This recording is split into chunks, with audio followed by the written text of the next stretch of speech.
MMR की vaccine तो free में लगती है, पर अगर एमएमआर की वैक्सीन की वजह से मेंटल रिटार्डेशन या ऑटिज्म स्पेक्ट्रम डिसऑर्डर या न्यूरोलॉजिकल डिसफंक्शन हो जाए या टाइप 1 डायबिटीज़ हो जाए या फिर अल्सराइटिव कोलाइटिस हो जाए, तो इन बीमारियां के लिए जो बहुत सारा खर्चा करना पड़ता है वो फ्री में नहीं होगा, उसके लिए आपको जेब से पैसे निकालने पड़ेंगे। तो दवाई कंपनी क्या करती है, वो आपको पहली बात तो वैक्सीन फ्री में देती नहीं है, क्योंकि आपने प्री पेमेंट की होती है वैक्सीन की। प्री पेमेंट कैसे? सरकार जो आपके जेब से टैक्स निकालती है, उसी टैक्स के पैसे से दवाई कंपनियों से वैक्सीन खरीदती है, फिर वो आपको लगाया जाता है। उनका बिजनेस मॉडल है ये। जब आपको वैक्सीन लगाएंगे, वैक्सीन के अंदर जो जहर होता है, जो मर्क्यूरी, फॉर्मेल्डिहाइड, ग्लाइफोसेट, पॉलीसॉर्बेट और अबॉर्टेड फीटल सेल्स, ऐसे खतरनाक केमिकल जो होते हैं, वो आपके बच्चों को कोई ना कोई बीमारी का दान दे सकते हैं आने वाले कुछ भी टाइम के अंदर। कोई 6 महीने के अंदर, कोई साल के अंदर, किसी को 5 साल में बीमारियां दे सकते हैं।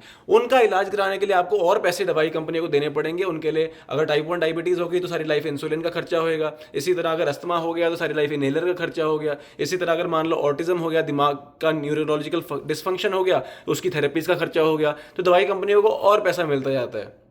तो ये उनका बिजनेस मॉडल है।